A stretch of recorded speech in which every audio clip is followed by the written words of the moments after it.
Good evening, everybody. This is your host, Huge Pop, from the Huge Pop Wrestling Podcast on a Throwback Tuesday. Throwdown Tuesday. Sorry, I don't even know the damn title of the whole damn song. Anyways, Hi. we're here. We are here live and large. I'm supporting the John Cena gear. I don't know what these guys are doing. I don't care. It's Monday Night Raw and WrestleMania Rewind. It's the Huge Pop Wrestling Podcast show. We got the MA Double T up in the corner. We got Mr. Bandana down in the below. Detroit We got Piston Man. Nikki D right there supporting everything. We got myself, Huge Pop. I call him the Timu Mike Santana down below me there. Yes, Mike we have a Santana. No, we're Huge Pop. Quite honestly, we're Huge Pop Wrestling Podcast. We're here to have our opinions. Nobody else's opinions but ours. Right. The thing we do on this show is share our opinions and don't bash each other. We try not to. We make fun of each other because we're bros, but that's okay. We're not going to sit here ripping apart WWE. We're not going to rip apart stuff like that. We're just fans of this business, and we're here to talk about WrestleMania Night 1, Night 2, and Raw last night. Well, Matt, the duelist. What do you guys want to head into? What WrestleMania Night 1? Oh yeah, I mean that's where you do them in order. Yeah. So WrestleMania Night 1. I guess we start with Matt. I mean, I don't know what I don't have many questions about it. Let's run it down. What is everybody's thoughts on WrestleMania Night 1? Well, should we just go in order of the matches and Sure. Yeah, perfect. So we led off with Gunther Jay, the story of one of the best stories. And Scott, I'm gonna have to agree with Matt the Duelist. You're paler than Sting at Starrcade '97. We're just gonna start off with that. Matt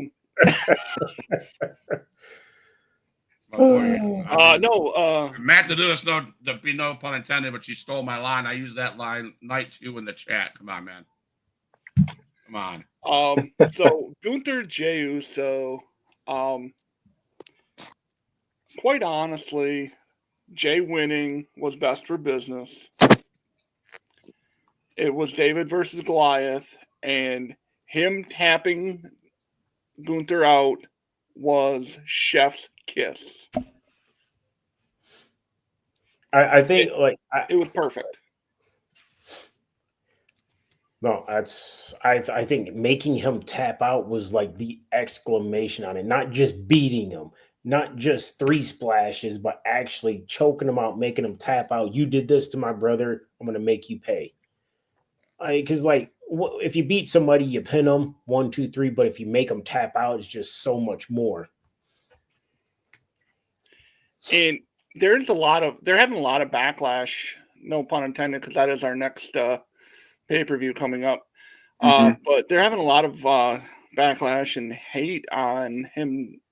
The IWC in general doesn't like the fact that Gunther tapped. But if you look at the match going, like how it progressed, Jay super kicked him at least 4 times in the chest and neck area.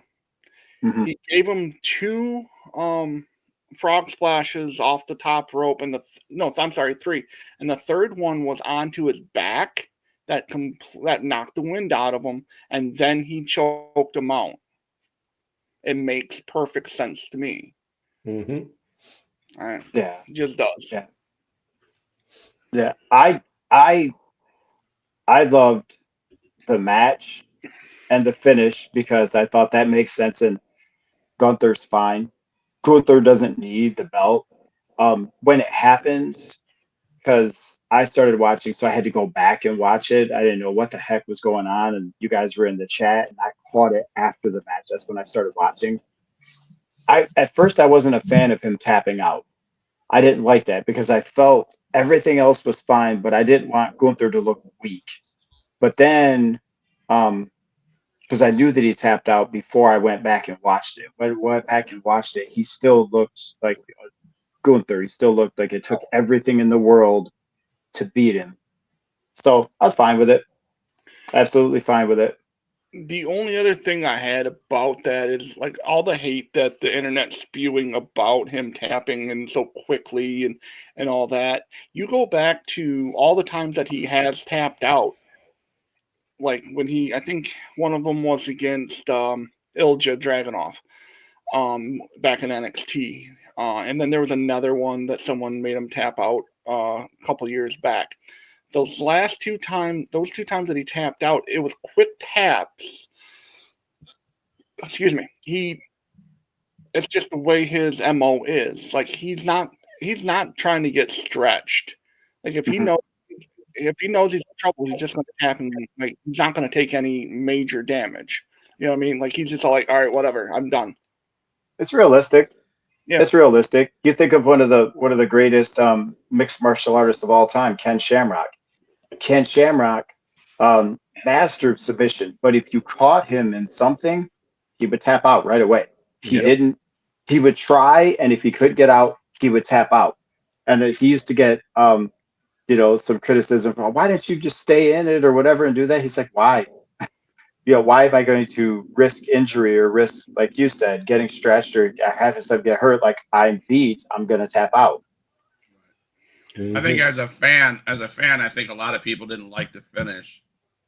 But as a person, as people that that talk about wrestling on a weekly basis, right?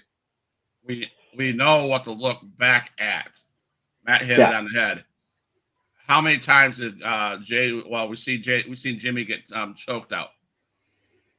So why wouldn't we want Jay to choke out Gunther, right? That makes perfect 100%. Get back even keel. I'm gonna beat you how you beat my brother. I'm gonna make you feel like what my brother felt. And then they not only did they now use it, but they used it going into Monday Night Raw. And we see what happened at Monday. We'll talk about that in a bit.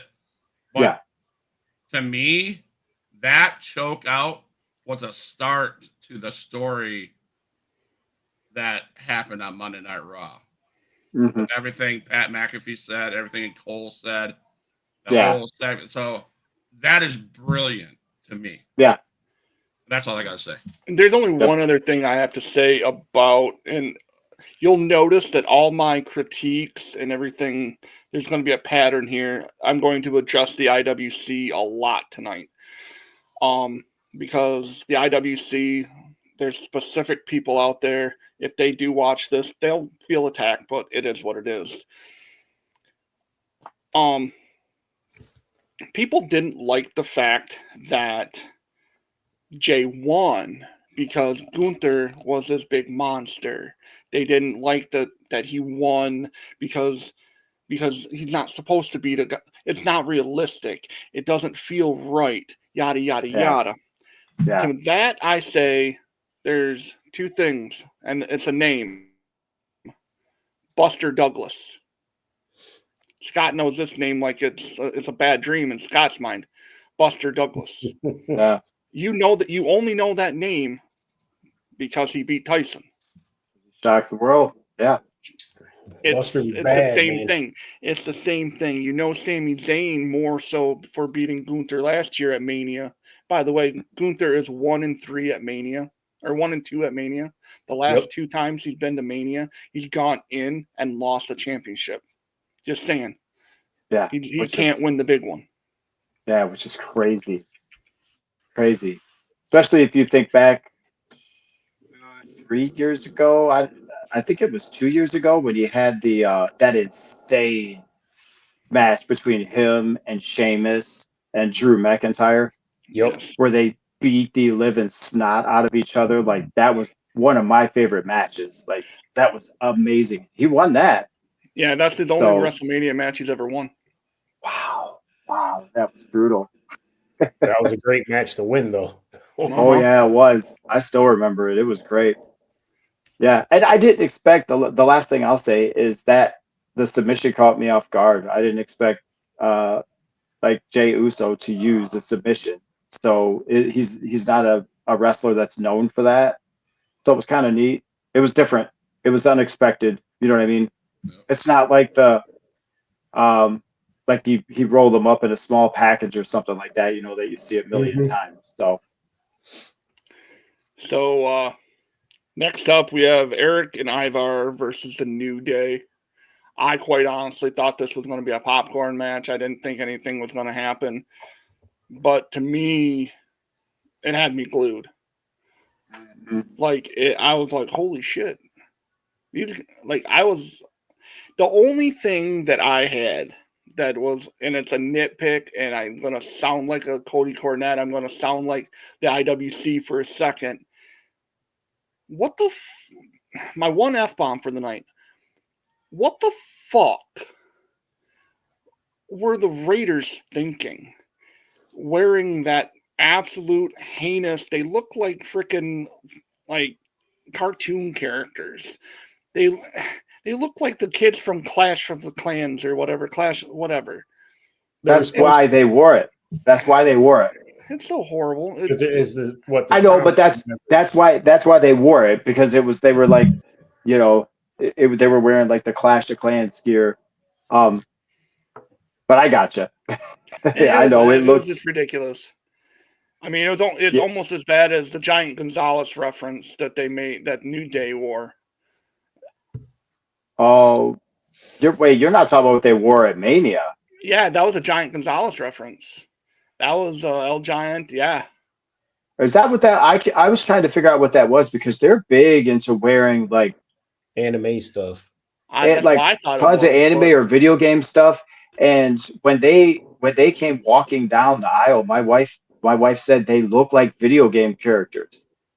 They look just like they jumped out of like you're watching a video game right now. They're so big into that. That's what I thought it was a nod to, but I just didn't know which game. Well, it was El Giante from WrestleMania 9 the last time we were in Vegas. He had those 6-pack abs and then all the fur. Well, yeah, he always wore that. Yeah, that was what they were referencing. Really? So they were referencing, the Giant Gonzalez El Gigante? I didn't know that.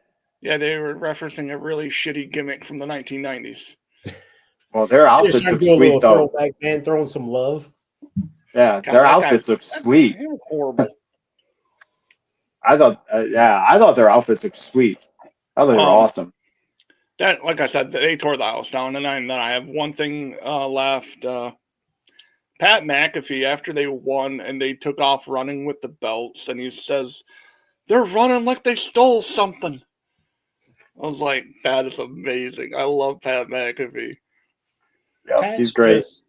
He's like he reminds me of a younger, more hyped up Jared King.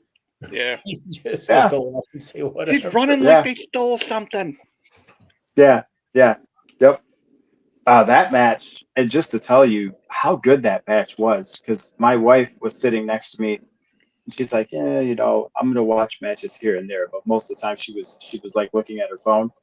She was watching that match because she was like, "That guy was good for a big guy," and I was like, "I know, right?" Like, that match wasn't a go get popcorn, walk away type of match. They put it on the line. That was a fantastic tag team match. I was like, dang, man. That was good. There was nothing about that match. The spots, the chemistry, everything. It was good. And I'm going to make a bold statement. You talk about a popcorn match, go get something, go to the piss break, as they would call it. There's only one match all weekend. And we'll talk about it, and it was on the night too.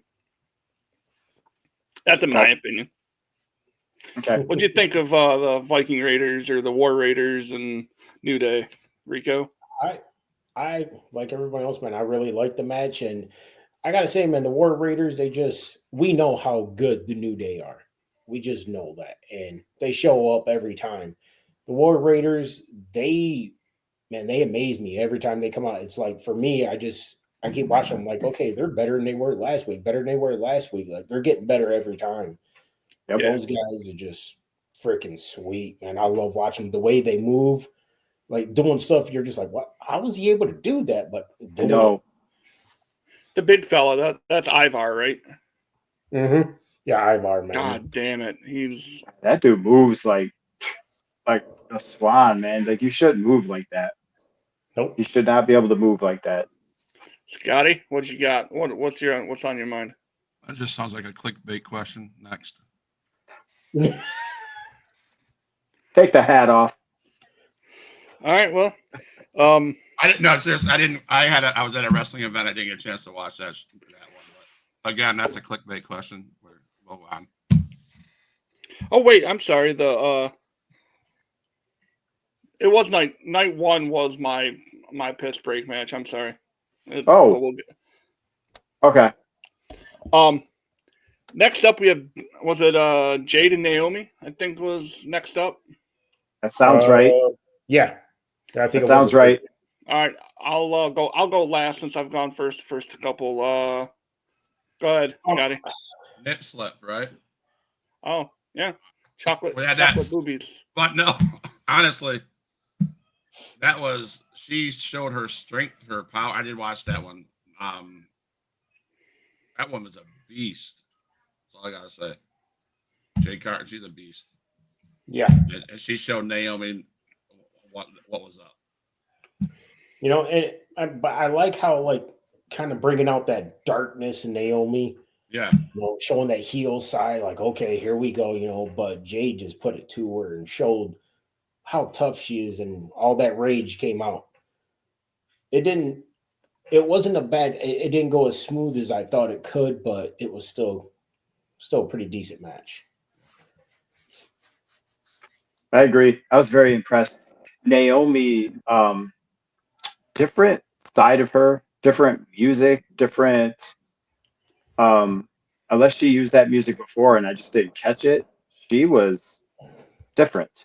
That might have been her TNA music. I'm not sure. Yeah, her attitude, her demeanor, and everything was different, and it worked. And she wasn't just in that match it wasn't one-sided. Like she got her stuff in, and she worked Jade Cargill pretty good. And you would really have to go, okay, she had to wait too long, or there was a mix up right here, or whatever. I mean, you could find that in any match, really, if you nitpick. Very good match. I was entertained by it.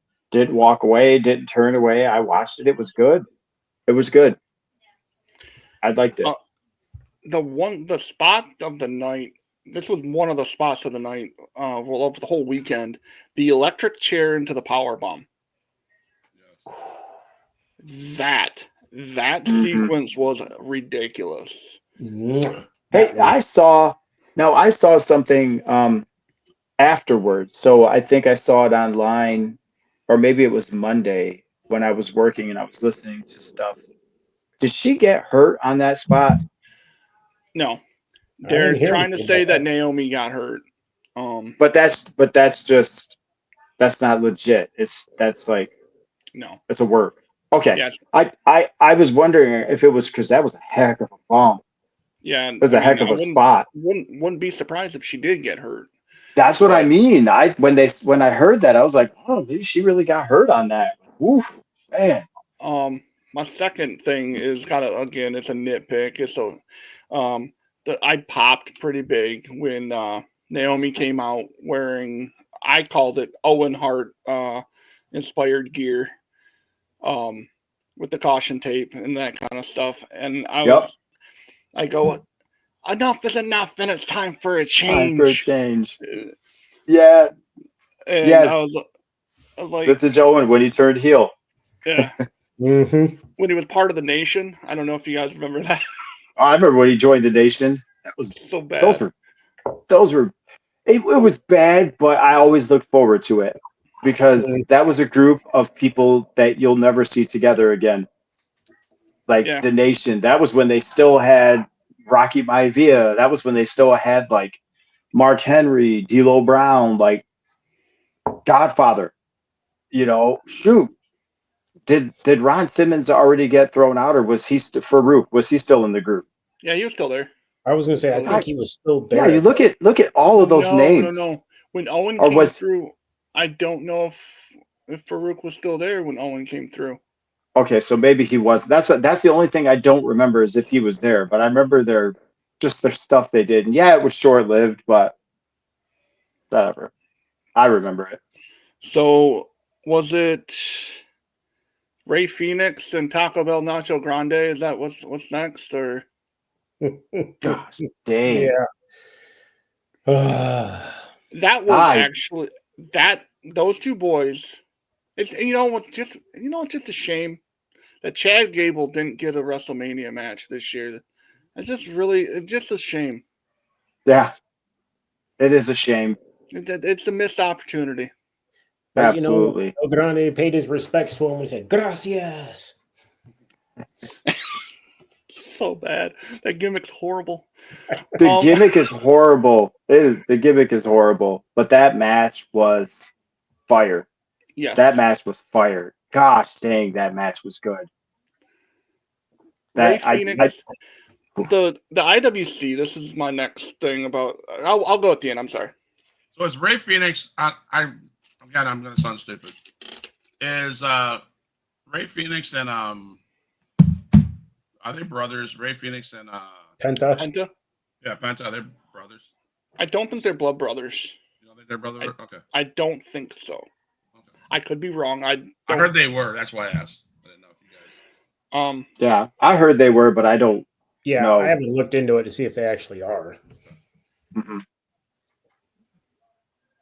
Oh, but just sorry, Matt.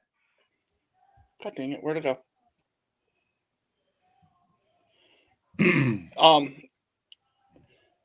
The IWC.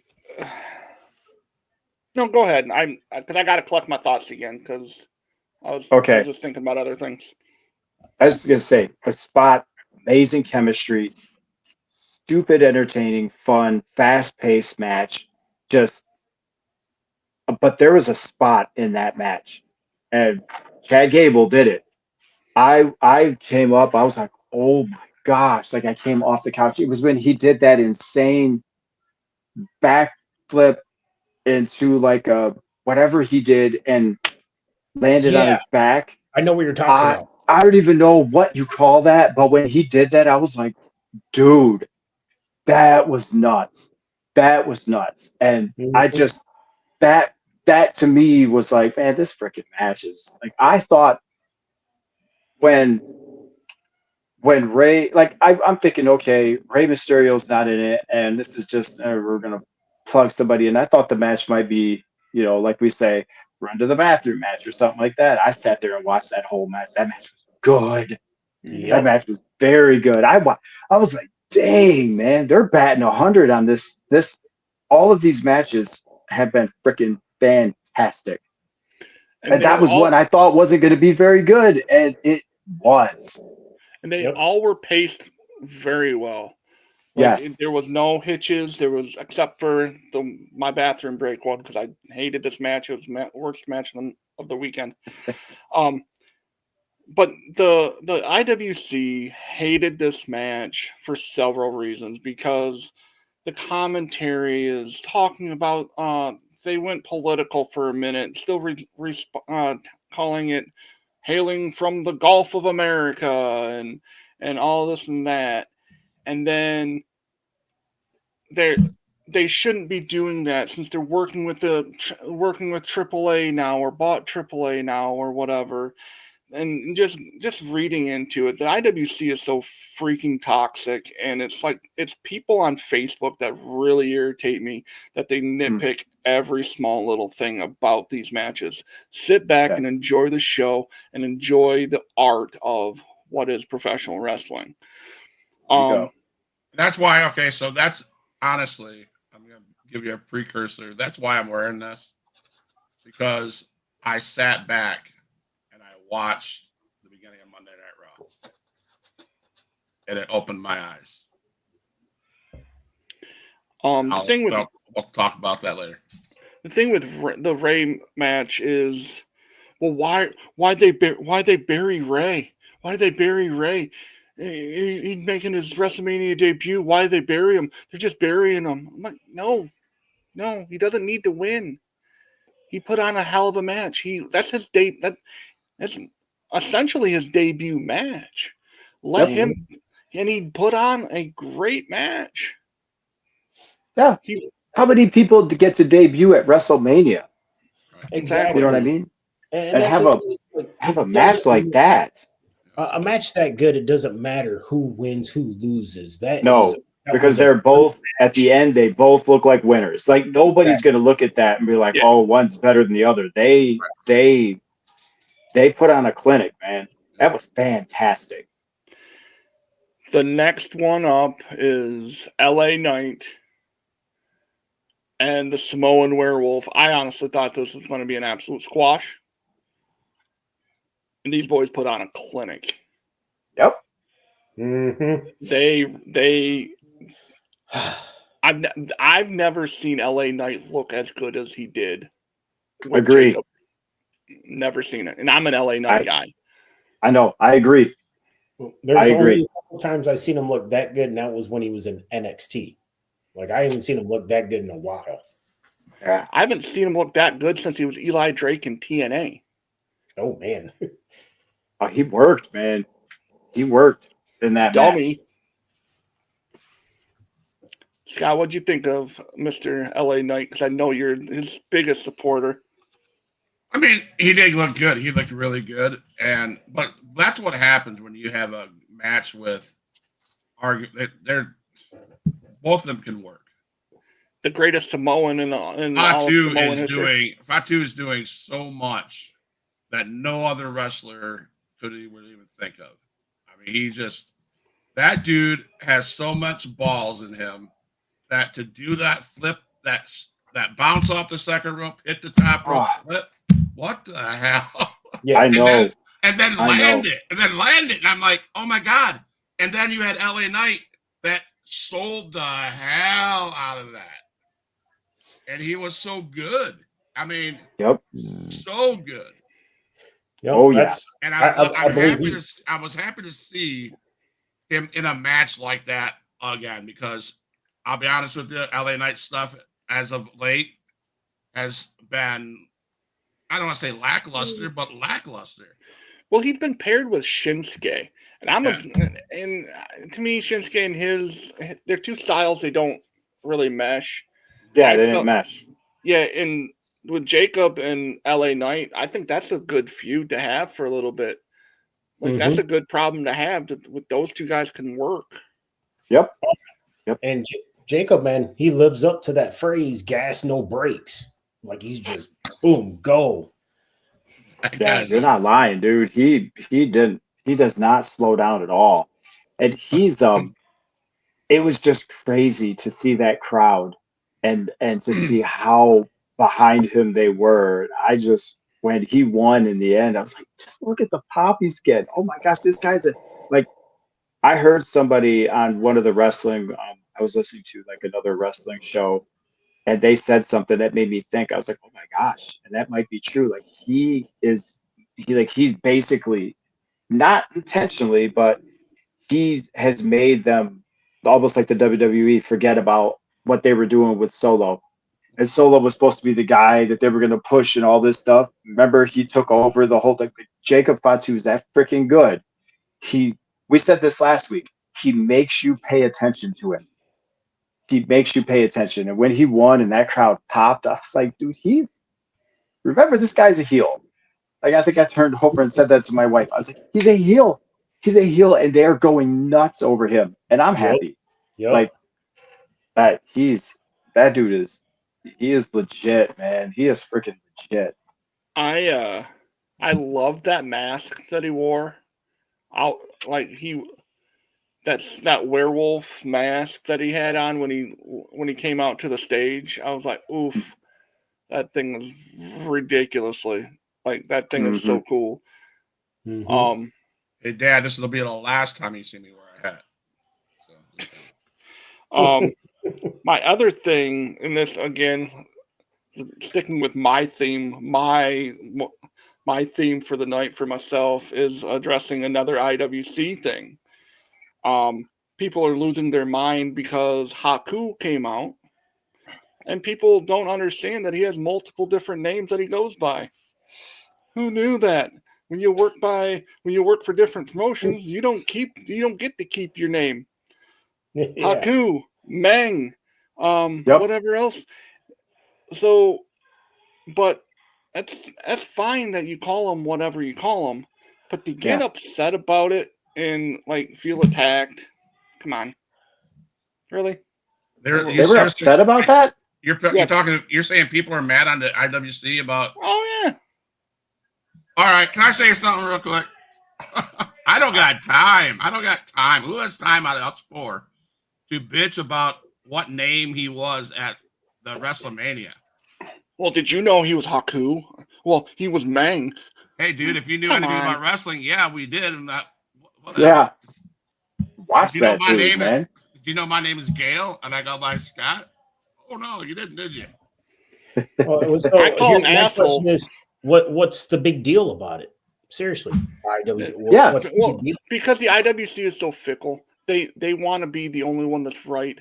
They don't, and I will say this until the cows come home. The art of professional wrestling, there is no right or wrong answers. There is no black and white. There is no, this is the definitive person. Like, for example, John Cena, and again, I'm fast forwarding to Monday just for 1 second. He wants to be referred to the GOAT. He wants to be referred as the greatest of all time. He's not in my book. He's not in my book. I can't say that about him. That's not, but that's my opinion. That's not Rico's opinion. That's not Scott's opinion. That's not your opinion, Nikki D. That's my opinion, that I think John Cena he's a top 10 of all time, but he's not the greatest. Yeah. But that's my opinion. There is no concrete greatest of all time. It's your favorite wrestler. That's an opinion. Exactly. It's your personal. Yeah, that's all opinion. That's all opinion. That's all that is. That's how I look at it. Mm-hmm. And people can't understand that the IWC is just loaded with people who are, this person sold this many tickets, this sold blah blah blah blah blah, and they're so obsessed with that kind of stuff. Well, I'm right, you're wrong. No. I'm right, you're right, he's right, and the rest of the WWE universe, the rest of AEW's universe, they're right too. Yeah, you can't have that type of. That's not how. I mean, that's a group, I guess, that doesn't. They sound like they don't really understand professional wrestling, because you can have a whole group of people who come together and they don't all like the same person. They don't all hate the same person. But the beauty of it is that you have that prerogative to cheer for who you want and to boo who you want. And that is what makes professional wrestling so different than anything else in the world. I remember my first WCW event I went to, and I liked WCW, but I was like obsessed with WWE or WWF or whatever at that time. But I went to a WCW one and I followed them absolutely. They had Chris Jericho still. It was a young Chris Jericho. I was one of literally 3 people, I think, in the entire Van Andel arena that was cheering for him. And I was obnoxiously cheering for him. People were turning around and looking at me because they all thought the same. They're all like, this guy's a bum, blah, blah, blah. And I was hanging off the rafters like, Jericho, I love you. Man, you need to come over. You need to come over to the WWE. And then I also was probably one of 2 people in the whole place that booed Goldberg. And some people wanted to like jump me or whatever. And they were like really getting all mad. They were looking at me like, man, you better shut up with that stuff. And I was like, no, I paid for my ticket. And I was like, Goldberg, you suck. And Big Show, when he was Paul White, I cheered for him, and most everybody was booing, and I remember I cheered for him and stuff like that. Nikki D, And I thought you were intelligent, and now that I know that you cheered for Paul White, I'm gonna have to change my opinion. I'm sorry. I cheered for him. I wanted him to come over. I wanted him to come over to. Well, he was the Giant. That was back when he was the Giant. That was back when he was doing like all his crazy stuff. That was before I mean, I don't know what happened. Right, when you're that big, you start to have things happen, injuries, but he was slimmer back then, and he was doing all this crazy stuff. A guy that big should not be doing. Yeah, the time where he murdered Hulk Hogan before Halloween Havoc. Threw him off the top. Okay. Yeah, I know. So, but anyway, that's the joy of professional wrestling. You don't it's not everybody doesn't have to cheer for like the same person. Period. End of story. Just like you said, there's no freaking, there's no black or white. There's gray. Okay, and it's either maybe you're this way or you're that way, but you go whatever way you want. mm-hmm. So next up, did we get every? Yeah, we went through LA Knight and Jacob. So now this right here was my piss match. I thought this match was absolute garbage. The person that won should have won. She had the best entrance. She looked the best out of the two of them, and it's not Charlotte Flair. That Skeletor looking bitch needs to leave. I don't like her. She's malnourished. She needs to eat a sandwich, and she needs to stay off my television. She's sending the wrong message to the young women that are watching her that she's skinny. She's so skinny her gear was falling off her. Thank you. I was wondering if anybody, because I kept saying that, and then my wife's like, her gear, like nothing is fitting her. She doesn't look in shape. She looks unhealthy. Yes. There's a difference. Like you can diet down and be lean and stuff. She looked unhealthy. And she looked she was loaded with ring rust. She looked like shit in the ring. Tiffy carried her. And Tiffy's face I will say that with my whole chest. Yep. Yeah. And how many times have you ever sat and said, Charlotte looked a little unsafe? You never say that. Never say that, because she's usually taking care of her opponent, and she didn't look right, and she was rusty, and she was a little unsafe.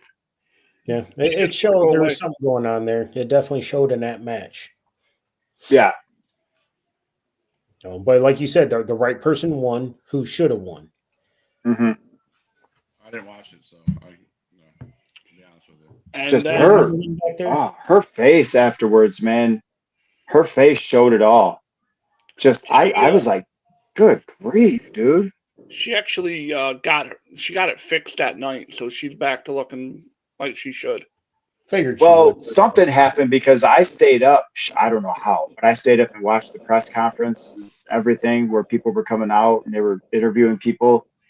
She came out to the press conference like, I know I'm not crazy. She got her teeth jacked up in that match. Yeah. Or at least one of them. Because even my wife was like, oh my gosh, like her tooth is like chipped or gone. Yeah. And her face was all messed up. She came out, her face was still messed up, but her teeth were okay. So I have no idea, unless I saw something that nobody else did. I don't know. From what I'm understood, they were veneers. Okay. So the veneers broke and they just replaced them. Because her teeth were at the press conference. Her teeth were, were fine, but her face was messed up, man. Next up, the main event of the night, and in my opinion, and that's all I have to say, it was the match of the weekend. There's no other match that could touch this match. None. And it's hard to disagree with you. Yeah. That's all I really have to say. I mean, was I pissed what Paul Heyman did? Fuck yeah. I was mad. Like, he screwed over my guy. He screwed over Punk. How are you going to go screw over Punker like that? And then he did it to Roman. Oh. That was the beauty. Oh, broke my heart. That was the beauty. Yeah, when he did it to Punk, it was when he did it to him, he gave him the chair. And I'm sitting there like, oh, freaking come on, man. And I'm like, I don't know. Roman, I told you guys before, he's become my favorite. And he gave Punk the chair. But then when he blasted him, I was like, yes, baby, let's go. Let's go. And then he unloaded on Punk with the chair. And then when he turned, I just sat there like, oh my gosh. I did not see that coming. I absolutely did not see that coming. How about we give Kinda Paul what I Heyman thought his was gonna flowers, come. man? That guy is good at what he does. Oh, he makes you hate him. He really Well, does. yes. He makes you hate him. I have to say that you did. I didn't see him turning on Punk like that, but the way we all knew something was going to happen. I'm saying I didn't know he was going to low blow him. That's what I'm getting at. But Yeah. if you could tell the way he was standing with Roman, you're like, he's going to do the same thing. Like he's standing, like he's getting ready for it. He's timing it out. It's like, Paul, you're making Yeah, it too but when you obvious. watch that in real time, you're looking at Roman. Roman is drawing your eyes because you're waiting for him. I was He's watching Paul. talking and he's the one who's animated. I didn't look at Paul. If you're right, because when I watched the replay, Paul was telegraphing it a little bit, like he was standing the same way.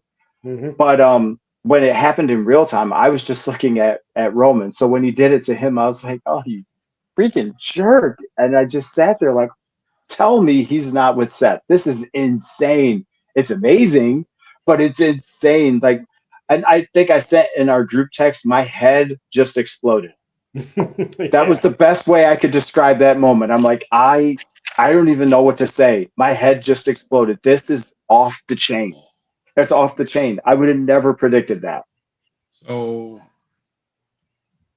I watched it after I got home because it just got over when I got home. And yes, it was very good wrestling match. Absolutely.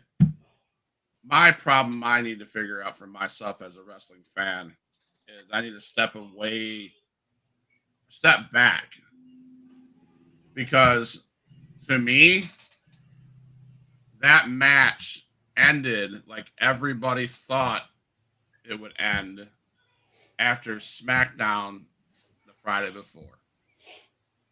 I don't think very many of us, if they're honest with themselves, when Seth Rollins says, now you owe me a favor, immediately I'm going, yep, because I'm gonna use a phrase or a statement my brother always makes. If the guy that gets beat down at the very last Raw or SmackDown prior to the PLE, that's going to be 99% chance you're winner. I took that to the level of when Seth Rollins said that to Paul, now you owe me a favor. I'm like, oh, there you go. They just gave you. And that's my problem with this WrestleMania. Because, and it's a fault that I have for myself because we talk wrestling on a weekly basis. We look at it. We're on the I'm constantly making clips. You know what I'm saying for the podcast. And you start understanding the business. And for this WrestleMania episode or night one, it took me out of the fan base. You know what I'm saying? It was hard for me because I knew Fatu was going to win because of the beatdown that he gave Alex. You know what I'm saying? And I knew that Seth was going to win. I just had that feeling, and it sucked for me because I wanted to enjoy night one, so I had to step back. When I watched night two, I watched it completely different. Well, remember me and Huge Bob, we talked a couple of times about that, and said, and that we have to take ourselves away from the whole, we know what's going on because we talk about it all the time. Let's just go back to being an original fan, kind of like, remember the example we used, being like a Marvel fan. You read the comics, you know what's going to happen in the movies, but if they put it together really well, you don't care. And that's what I'll say. Yeah. That's what I'll say. I can't remember if it was Nikki D or Matt. That's what I'll say. Every single one of them, Roman Reigns, CM Punk, Seth Rollins, and mostly Paul Heyman. They are amazing at what they do. They told the story. They were brilliant at it, and it worked. Yep. Yes. And this is where I feel like Matt probably I want to disagree with him, but I don't think I can because this match had everybody in a fever pitch. The crowd was like, I couldn't sit still on my couch watching it. The crowd was in an absolute frenzy over this match, and all three of the guys, including Paul Heyman, everybody did their job, and it Mhm. was just gold. And it's hard because there's like, what can you complain about? I mean, there might be little things you can pick out of a match here and there. I'm trying to think of something. There's nothing with this match I can complain about. Even the little hope that they gave you, and the way Rollins was working Rome, like you, in a sense, it was like the whole time I kept saying I feel sorry for Seth. I should have seen it coming. I kept telling my wife I feel so bad for Seth because he was trying and he was trying to get Roman. And for a second there, I thought they were going to do the OG Shield Yep. thing and he was going to pick him up and they're going to power bomb him. And Roman was like, pick him up. I was like, oh, this is this is this is making me happy. And then he blasted Seth. I was like, poor Seth, dude. Oh my gosh, I feel so bad for him. And then at the end, I was like, oh, you're a freaking slime ball. It just, Love them. there's nothing I could complain about with this match. Nothing.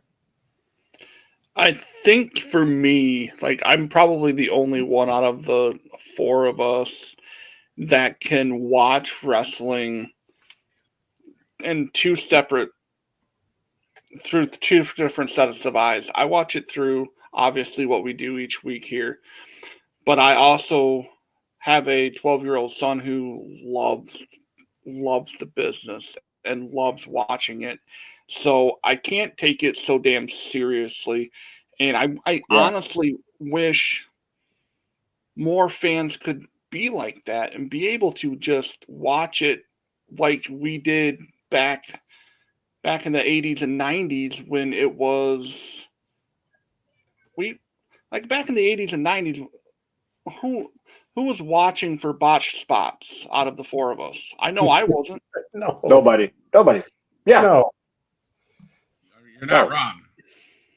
No. You know, like, And it's come still on. good to watch it as a fan. And I think if we weren't fans still, we wouldn't watch it. Yeah. And that's when I watch it, I like to watch it as, I mean, I might have been keeping a tally like, oh, we were right about that match. We were right about that match as far as who we thought would win. But that absolutely did not negate whatsoever from the entertainment value at all. Like at all, because I was enamored with it. I loved it. Mm-hmm. So That next match up, was let's run right into night two now because we are almost to the hour mark. Okay. Night two led off with Io, Rhea, Bianca. Holy shit. That match was crazy. I'm just gonna say crazy bananas. It was better than what I thought it was gonna be. Honestly, like I wasn't thinking it was gonna be bad, but it went over the bar I had expected for them. Yeah. And the right person won. 100%. Yep. Yes. Yes. 100%. Yes. And that's because my daughters will watch and they have especially the ladies matches and they have their favorites. And my youngest daughter, so my second oldest daughter was watching, she was visiting and Rhea's her girl. And then my 16-year-old, her girl's EO, and then my youngest daughter, Bianca's her favorite. And she was ticked off at me when I said, I think Io Sky is going to win. I think that's who we picked. We're on the show, and I believe she's going to win. And she was, why would you say that? And it was cool because they were all into it. But like I said, getting back to the match, when it was over with, I think I said in the group text, this match is going to be like impossible to top or hard to beat or something to that effect because the match was that good. It was that good. I thought, man, how are you going to top that? There It was was a only way to one start other the show. there was only one other match on night two that could compare, and that's the Fatal 4-Way. Yep. See, Oh, are we getting to that match next? Well, next up was that Live and what was next? the ladies, Ladies tag team wasn't next. It The was ladies tag match, was that next, or was there another match in was between? Damien Oh and no, Drew. Damien Drew. Damien and Drew. They beat the hell out of each other. Oh, Oh, that was a good match. yep. That was a good match. That's probably the most underrated match of the night of the whole weekend. Those boys Yep. beat the piss out of each other. Yes, they did. Pacing, again, back to what you said earlier. This match had perfect pacing, and Yep. everything made sense. And it didn't even like you felt like you watched a war, but the match I don't think was very long at all. And it No, just it wasn't. The only match that didn't have good pacing for the whole weekend was Tiffy Charlotte.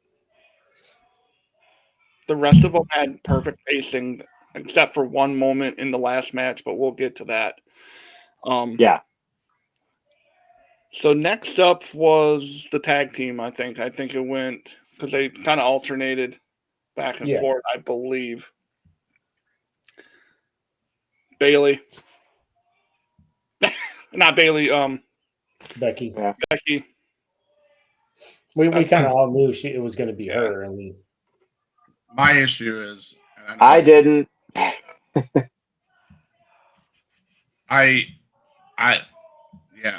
I mean, I was When we happy to get see Becky. I was happy to see Becky Lynch there. I'm glad that she was there to help win and take Bailey's spot. And When we get to Raw, I'll explain it for you, Scott. Why they did what they did. that is lame as hell. That you give it to Becky Lynch and then the next 24 hours later you take it off her. I'm not a fan of that. and well, this I is what know. I was thinking. Maybe Matt can clear it up for me, but we can talk about it a little bit. But I really thought maybe Becky and Valkyrie were not supposed to win, and they had to clear it up on the next night, like fix it, make that correction. I don't know. I was just looking at it from a different angle. Here's where my analysis, like when I start looking, like analyzing everything that happened in that 24 hours. The storyline that they have, because they're saying that she's going to be on the shelf or whatever, so you don't have a rival for Lyra. Who better than the person who trained her to have a very good storyline, and they can progress through stuff pretty quickly. Lyra versus Becky, mentor versus mentee. It makes sense. And you have chemistry already. Yeah. I mean, that does make sense. Yeah. Let's see. So we had AJ Logan was next, I believe, because they weren't semi-main. The Fatal 4-Way, because they went IC title and then or were they semi-main?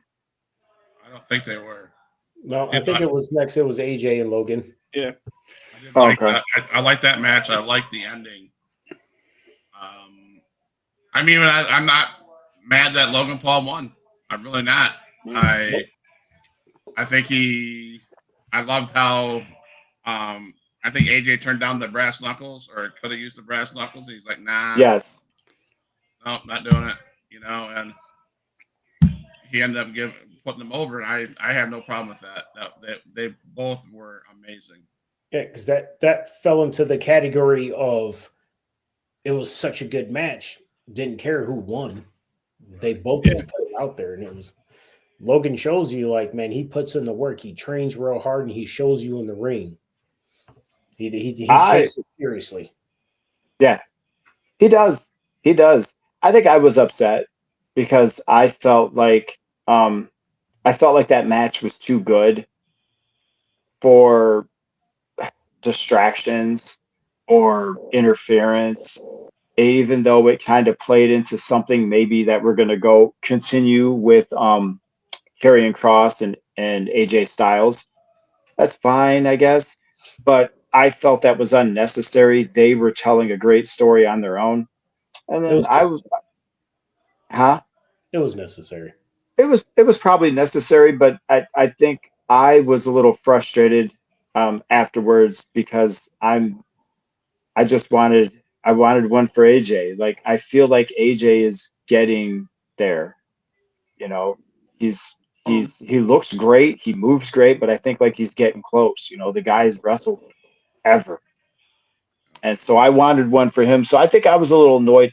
Nothing against Logan Paul or the match. I just was like, oh, I wanted AJ to somehow like, I don't know, to go over, I guess. And I'm just being honest. So I mean, and that's perfectly fine to be like, because you're a fan of AJ Styles and you're not a fan of Logan Paul. That's quite okay. And I'm not a fan of Logan Paul. But I will say this. I'm going to say this for a reason because we'll get to the spot later in the main event. Logan Paul is no longer a celebrity playing a professional wrestler. He is now a professional wrestler. Yes.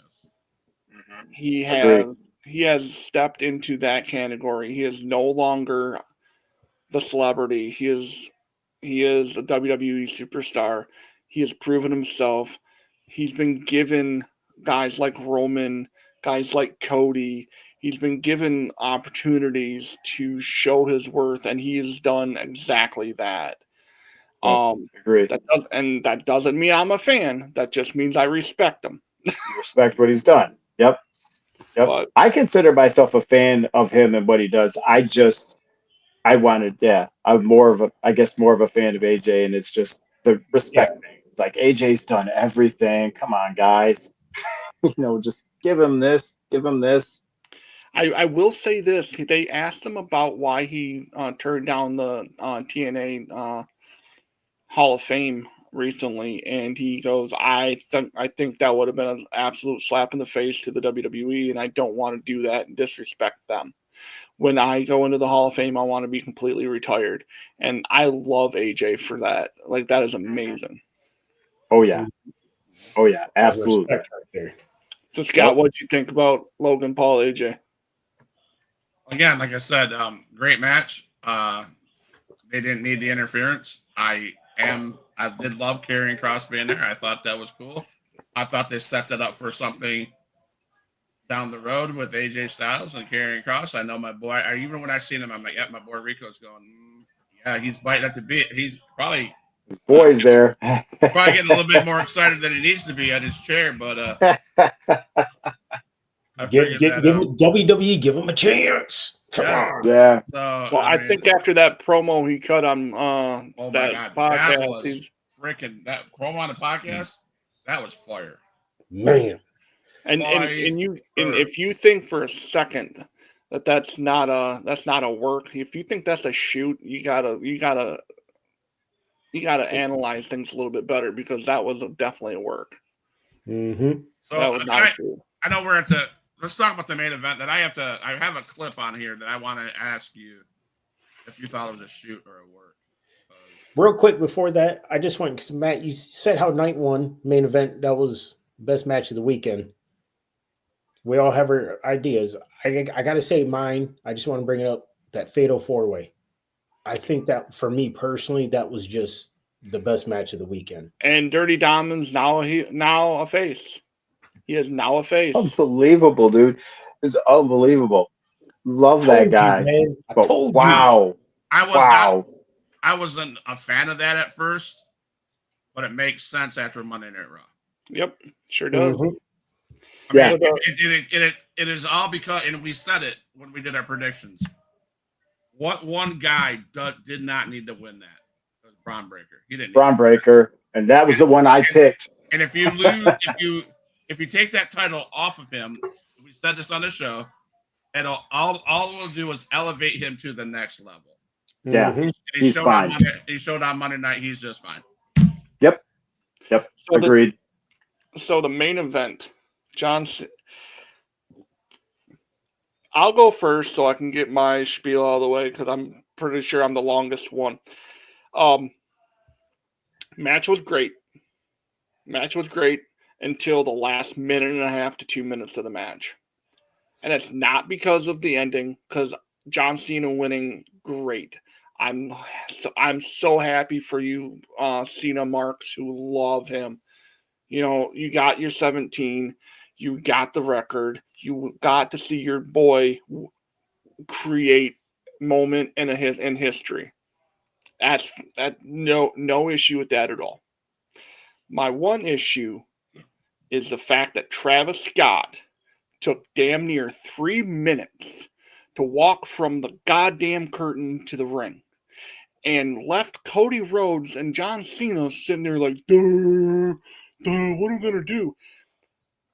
If there's a pause in the action that long, if Cena was a true heel, he would have came up behind him and beat the shit out of him.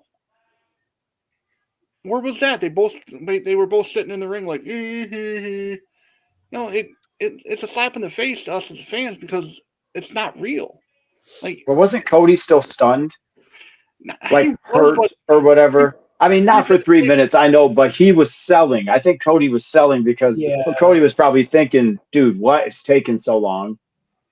But and then an official, a referee taking a bump, and and it wasn't even a bump. He got pulled out of the ring. Oh, I know. And he laid on the floor for like 2 minutes. Like he got knocked like out. He took a chair shot.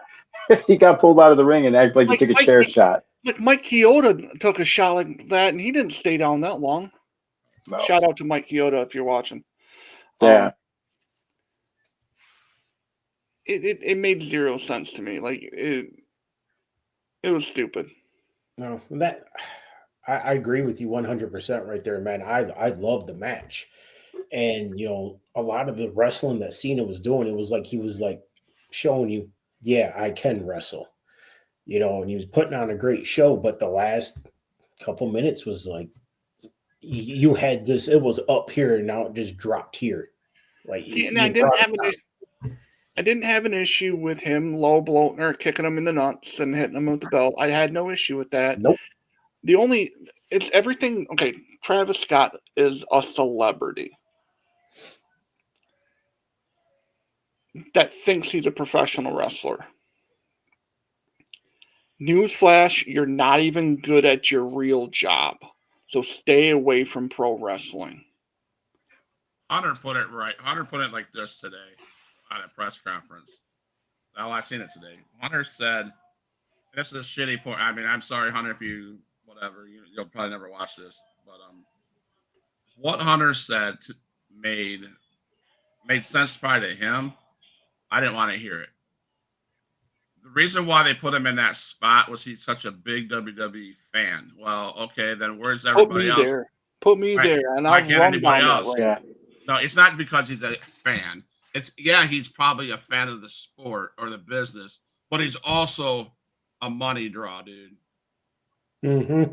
He's a celebrity money draw that Matt. I don't listen to rap, so I don't know if he can rap to save his soul. But I thought that moment when Travis Scott took forever to get down to the ring and blah blah blah, that took what could have been the match of the weekend because those guys are great. I mean, Cena's amazing, Cody Rhodes is amazing. They put on clinics. Mm-hmm. They put on clinics. Did I hear that right? Yes, you did. Can you say that second part one more time? Cody Rhodes is amazing. Yeah, that's what I thought. John Cena is amazing at what they do. They're great workers. And then you have that. Yeah. You have a show. You have a match that. Oh my God! After the third AA, Cody Rhodes is selling that shit like it was on sale at Walmart. So good, and so was Cena. And then we insert Travis Scott. And you know what? I'm sorry. I hated that match because where's The Rock? Where's all the shit that you built this story up? Yep. To not have and now I have a video. I don't know if I can play it. Can I play it, Matt? Do you mind? Go ahead. Because we're moving into Raw next. So. Yeah, I was gonna say, Travis Scott was trying to do like I don't have Undertaker walk down the aisle. Yeah. Triple H said today. What is? No, never mind. Forget it. Never mind. You didn't. No, it's not the right one. I'm just saying. The Rock said today, because the question was, why weren't you there? And he said this. He says, because I created the monster at AAA at Elimination Chamber, and I handed the steering wheel to Cody and John Cena.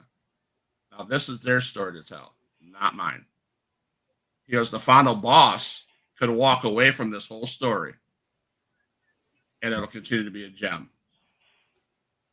He goes, so I'm stepping away from the story until I come back.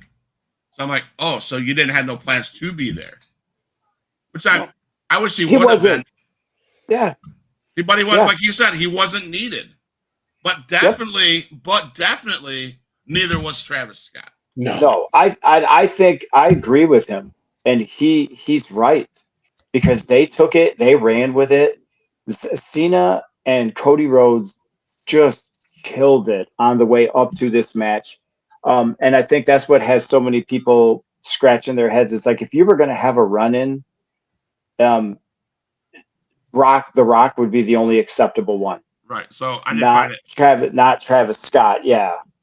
Okay. So I found a clip of Busted Open. Dave LaGreca. Listen to what he has to say.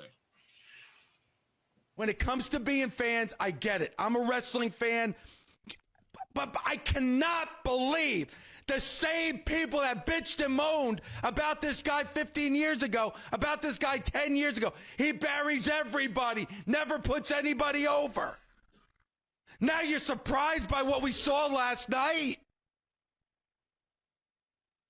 Oh, it's going to be okay come WrestleMania. We're going to get The Rock. We got no Rock. Haven't seen The Rock since Elimination Chamber. But we got a lot of Travis Scott. Ugh. And you want to make Cody Rhodes look weak? Textbook making somebody weak last night at WrestleMania on the biggest stage that there is. On the biggest stage, you just threw everything that you did for Cody last year, and you threw it right out the fucking window. For what? A guy that's going to be gone at the end of the year.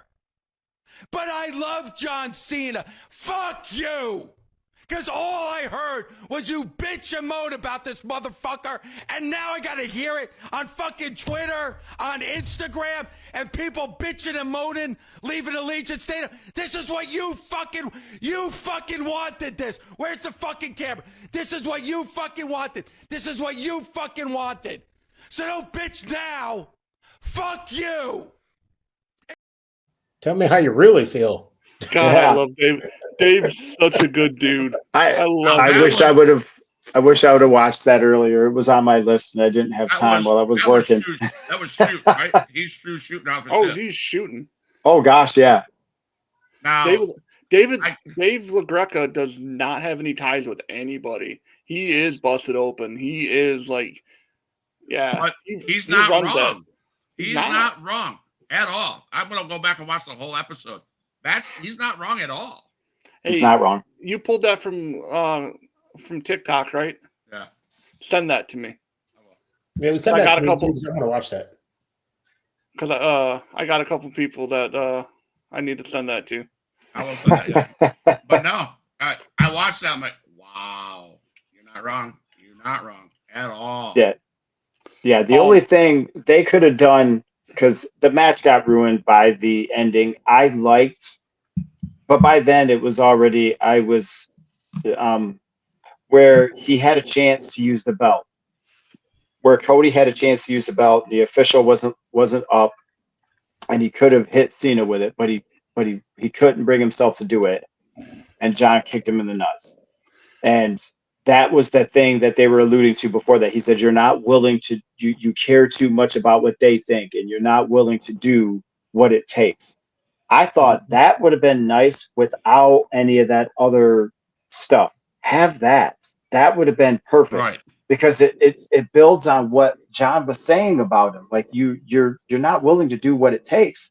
That's how I know that I'm going to beat you. And just right there, it showed Cody he hesitated and he couldn't do it, and he did the right thing. But it was.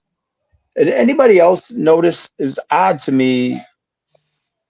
Cody was getting like even I felt like SmackDown, the SmackDown before WrestleMania, unless I was in like an alternate reality, Cody was getting booed Oh on yeah, Yeah. SmackDown, and then he 100%. was getting booed at Mania, dude. And I was Yeah. like, I just was like, wow, like, yeah, I was sitting there and I was wearing my throwback John Cena shirt, just because I'm like, hey, this is his last WrestleMania. But I just was like, wow, he's the slime ball, and Cody's like the face of the company. What is going on here? I thought that was odd. Yeah, I know. Here's the one thing too that about John Cena that really kind of threw me a little bit. You go to that final little stretch of the match, and John Cena held Cody and wanted Travis Scott to hit him. The referee standing right there watching the whole thing.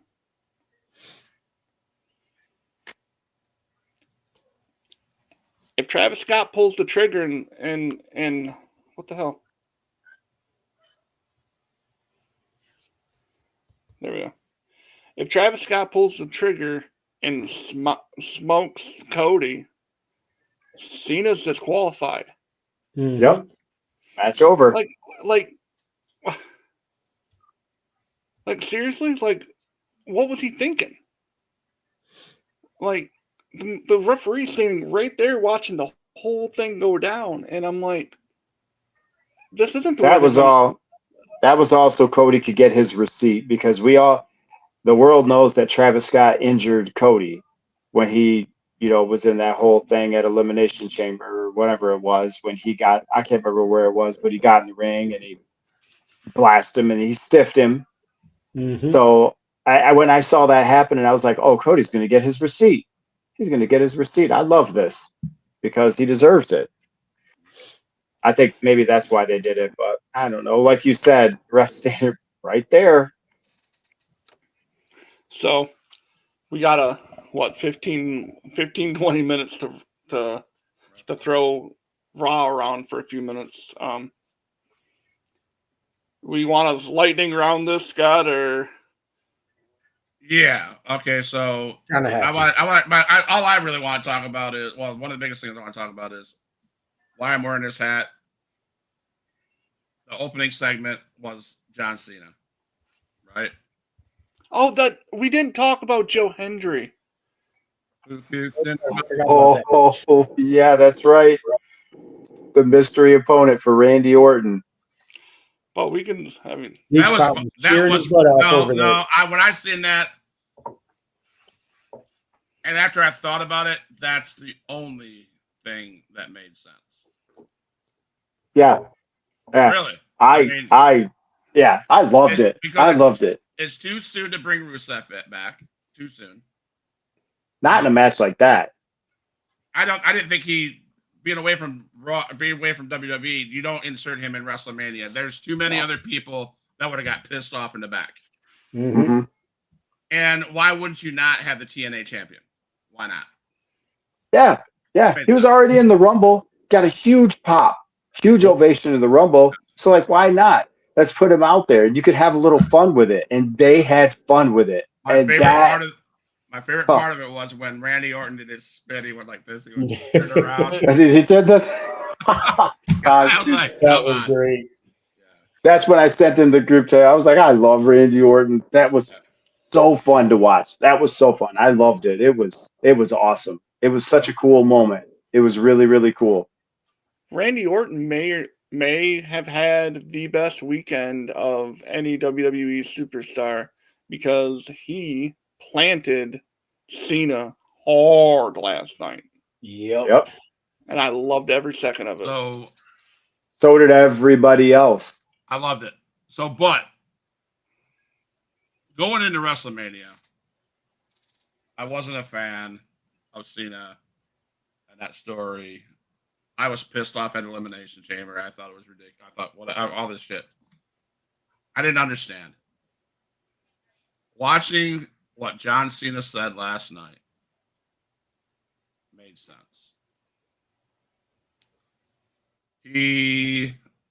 I just got some things he said. You think that on Friday you can bully me? And then I step in a ring with gold around my waist, and just because you cheer, I'm supposed to forgive you? Yeah. That's not how a functional relationship works. You, sir, is that the way you treat your wife? No, it's not. He wasn't wrong. We're Nope. treating him. I sat there listening to all this. I'm like, oh my God. I bashed the hell out of this guy for weeks. And he wasn't wrong. Then. The only thing that means anything to all of our lives is that.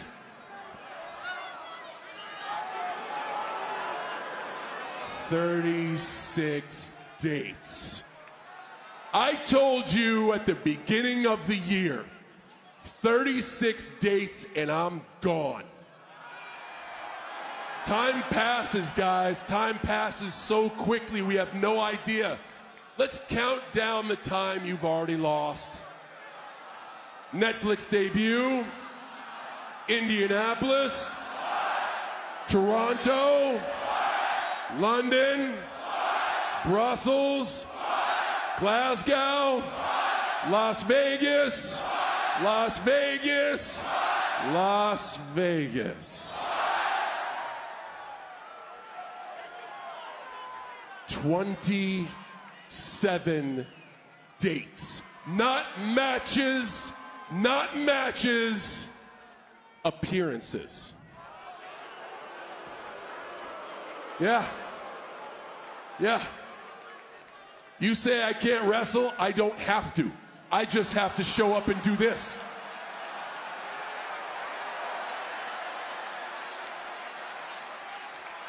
When that hits 0, the professional wrestling timeline stops. Then he went on, and he's not wrong. He promised us dates, not matches. And I'm listening to this guy talk. And then he says, I'm taking this belt and I'm going home. Yeah, I'm aware that there's going to be a Monday Night Raw. And I'm aware that there's going to be a Friday Night SmackDown. Yes, there's going to be a WrestleMania 42. And he went on and on and on. He says, I am taking my era home. It's time for you guys to start the new era. The guys in the back. Mm-hmm. And I'm like, that makes so much more sense, John, saying it that way. Because to me, as heel as he is, that was the most heel way to pass the torch to the back guys in the back. And I applaud John Cena for that. Yep. I'm a John Cena boy. I'm a John Cena guy, man. What he's doing, what he did, and now how he's going to do it, I'm all for it.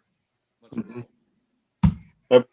It works. It works so much better than for him to be able to go out like this, instead of how he was going into the Elimination Chamber, which is kind of the same guy. And people were like, oh, he's turned heel forever. People were like, we want him to be heel again. Well, he's heel, but he ain't the heel that you thought. Right. Like he's a heel that is breaking the fourth wall a lot. Yes, and he even mentioned in that interview, that promo last night, this is the belt that Roman Reigns held over for 1,000 days. This is the belt Triple H, HBK, named them all. Yes. And he goes, and I am now taking that title, and I'm going home with it. Yeah. He started with Bruno Sammartino. Bruno Sam, yes, Bruno Sammartino. So I think he was naming like your big, like your big champions that have had like those reigns. Right. And then he says, then he goes, here, passing the torch. Here, guys. Now it's your time to make your ruthless aggression or whatever you want to call it. And that to me, the only way I got that was I wasn't a podcast analyzer. I sat there and listened to it as a fan. Yep. I'm like, oh my God. Yep. I was dog walking that punk ass for 3 weeks. And what he said though on Monday Night Raw, I was like, okay, you're right. I still hate the guy. I still can't stand him. I was never a Cena guy. I just never was. And I hope Randy punts him into next. I hope he punts him into retirement. That's the kind of kick I want out of Randy. And I hope we get that at Backlash. I really do. And I hope Randy stands tall over top of him for his 15th title. Is it 15 or 16? I think it's 15. 15. It'll be 15, yeah, because he's a couple behind. He's Yeah. 14 right now. I want to see Randy hold that title. And quite honestly, I want to see him hold it 3 more times so he breaks that punk ass Cena's record. Now, is that realistic though? No, it's not. Where they're going with? I mean, that's the sucky part. I sit here just saying what I said about being a fan because that's when I really got it. Yeah. But in the back of my head, we're talking about Backlash, and I'm like, there's no way. Why would you ever take that off of John Cena that early? That'd be dumb. Cena won't lose that title until very earliest he'll lose at Survivor Series, if he loses it at all. If he loses it at all. Yeah, he could keep it and walk out. But after last night's, I don't see him losing it. I think he's really gonna go home. And on the Monday after whatever PLE it is that he retires, we're gonna get our brand back, our brand titles back somehow. Yeah. It's interesting. I almost wonder if it was something that he and Creative and like Hunter, they talked about where he would get to work programs down the stretch with individuals that, he's like, hey, let's work up, because him and Randy came up together. And it's interesting because like they came up together. So did Brock. Like you look at those guys that came from OVW. So when Randy crawled in that ring and did that, I was like, oh, this is perfect. Oh, he's gonna perfect. You know darn well he's picking his people. Yeah, and that was I love that because the history between him and Randy, like, get out of here, man. Yeah. He's gonna end up in the ring with Punk at some point. You gotta know that. That's coming. Oh yeah. But absolutely. Like Monday had a lot of high spots, in my opinion, and there's a lot that we could just spend. We could spend another hour talking about this, but we don't have that kind of time. Yeah. Lyra Valkyria and her losing. We discussed that earlier. Yeah. What do you guys think of when EO had that match that EO and Stephanie Vacour had was chef's kiss, arguably one of the best women's matches of the year. Yeah. Amazing. Good stuff. Stephanie's the jam. Yeah. I'm just gonna say Stephanie's the freaking jam. Unbelievable match that again there was. I guess it bothers me, and I look at it as a fan, and maybe I don't know. I don't like when good matches get ruined by like interference. Yeah. I just like, I understand maybe you're trying to have it to where neither person went over, and I get it, but as I was like, this was so good, why? Yeah. So that's the way I was looking at it too. Was I think like, because you're sitting there wondering like, man, you don't want Stephanie to lose, you don't want EO to lose, but you just didn't want an interruption like that. You wanted Yeah, it to keep yeah. going. I'm Oh my gosh, what thankful is that it move wasn't- she does? That where Michael Cole was like, "It's a good thing Booker T's not here because he'd have a heart attack." And she does that move that she does all the time. Oh my gosh, dude, I was dying. Well, that Spanish Oh, fly was ridiculous. oh, Mhm. yeah. I guess Rusev appears. That was my underwhelming. I thought it was a horrible reappear. I just thought it was not a very good. Why bring him out during the tag team match? That's that what I was was wondering too. that was bad placement in my opinion. I was like, Yeah, I it was watched it. bad. I'm like, why? That was weird. And It was. of course, the ending of the show with, oh, where'd he go? Oh. I don't know. Braun Breaker being the third member or the second member. Wow. Man. Wow, What I miss? wow. Wow. That's What happened? yeah. That's We're talking about the ending of Raw. yeah. Oh yeah, Breaker. It's Yeah. Yes. so The much best. going on. So much going on, and it goes all the way back to WrestleMania 2, where Roman is sitting on the apron, just shell shocked, and Punk's in the ring, shell shocked. And he looks back at him as he's walking down the aisle and walks away. It's almost like it's forcing this, like almost like an alliance between those two, where they're Yeah. going to have to come together. And it's just Serious. it's Well, it's so got to be good. before that, though. It's got to be before that. And I would not be a bit surprised if in the coming weeks we have a third member of that program of that little alliance, and his name is A Town Down, Austin Theory. Are you? Really?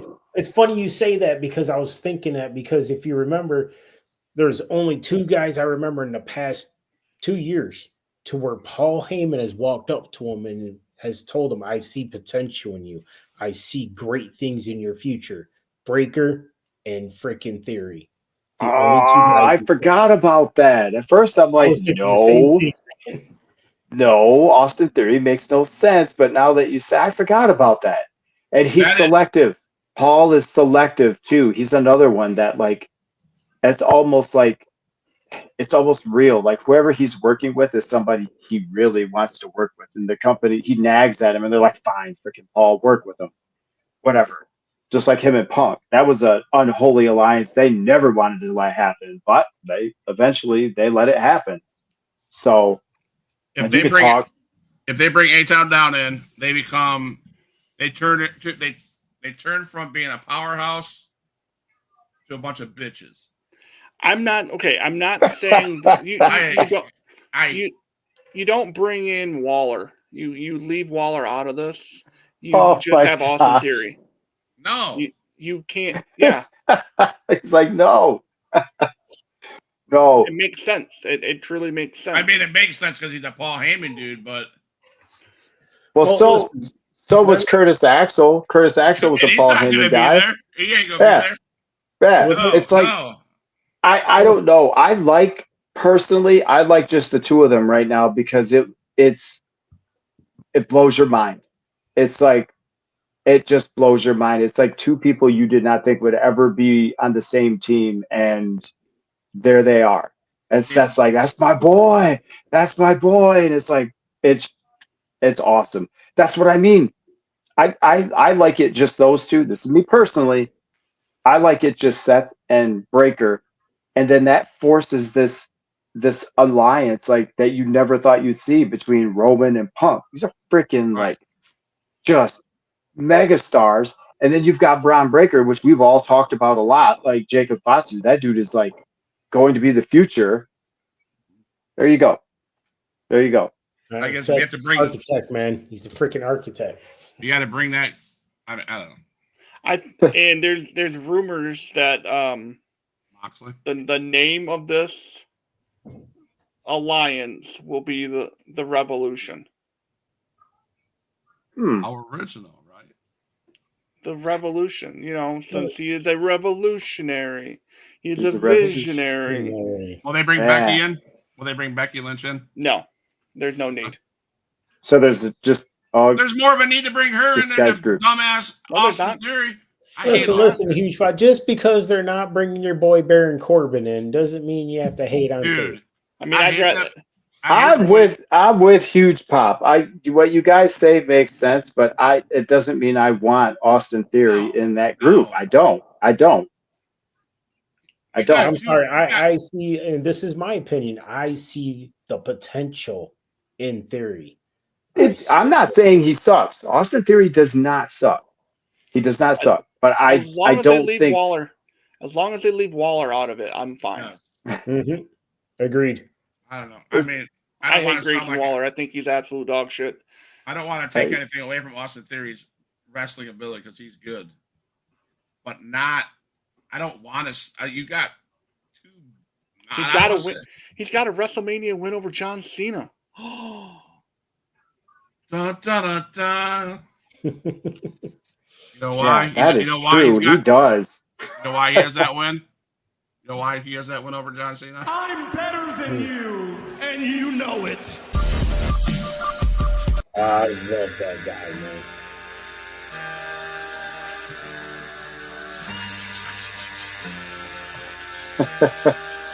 See, and that's where it's like, I'm not full force like Matt, but I will say, like, I'm not all Cena crazy like everyone else is. I don't think he sucks. I think he's great. I do think he's good. I'm not on the Cena train where I think he's the best. Now, don't get it twisted. I'm not on the Cena train either. All I said was what he did, what he said, and how he put it makes me not hate him because he's right. The Vegas crowd sure hated him. The whole John Cena sucks. I love it. I absolutely love it. They cheered that guy like crazy when he won too. Yes. Just cheered him. And I was one of his biggest fans from the time he was heel and he was the doctor of Thugonomics. The first time I ever started turning against him was when he beat Shawn and at WrestleMania, and that pissed me off because Shawn is my all-time favorite. And I was like, how dare you? And then the very next WrestleMania, he beat Triple H, who was like one of probably number 2 on my list. And I was like, that's it. I don't love this guy as much as that. So I've always been a fan, but he went down a few notches when he beat those guys. I was not happy. Well, boys, it is 9:30 your time. It is when it's noches time for me. I appreciate you guys. Yeah. I appreciate everybody watching and it turned in. We did talk about WrestleMania. We talked about night 1 and 2, Raw. Huge Pop Wrestling Podcast. We give you our opinions. I thank you guys for that. Whoever watches this in the ending or after it's on YouTube, please hit the follow and subscribe button. And we will be back. We'll be back in a week to talk more wrestling. So you guys, hey, love you guys all. You guys get out. I love you, Solo. I love you. I love you, Solo. Nikki, I love you. Rico. I love you guys. Huge Pop Wrestling Podcast.